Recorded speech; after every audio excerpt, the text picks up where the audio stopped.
করোনার সময় বাংলাদেশ জাতীয়তাবাদী বিএনপির অনেক নেতাকর্মীরা দূর থেকেও বাংলাদেশের জনগণকে এবং আমাদের ভাষান্তিকবাসীকে অনেক সহযোগিতা করেছেন। তারা খাবারের মাধ্যমে সহযোগিতা করেছেন, আর্থিকভাবে সহযোগিতা করেছেন।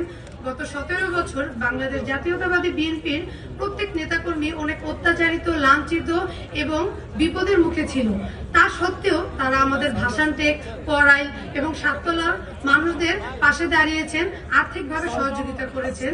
এজন্য আমি তাদেরকে সর্বদা সালাম এবং শ্রদ্ধা এবং ধন্যবাদ জানাই। তাছাড়াও আমাদের এই বাংলাদেশ জাতীয়তাবাদী বিএনপির যে নেতাকর্মীরা তারা আমাদের ভাষান্টেক যে এলাকাটা, সেখানকার যারা প্রবীণ এবং অসহায় এবং বৃদ্ধ মানুষদের পাশেও অনেক আর্থিক সহযোগিতা দিয়ে এসেছেন।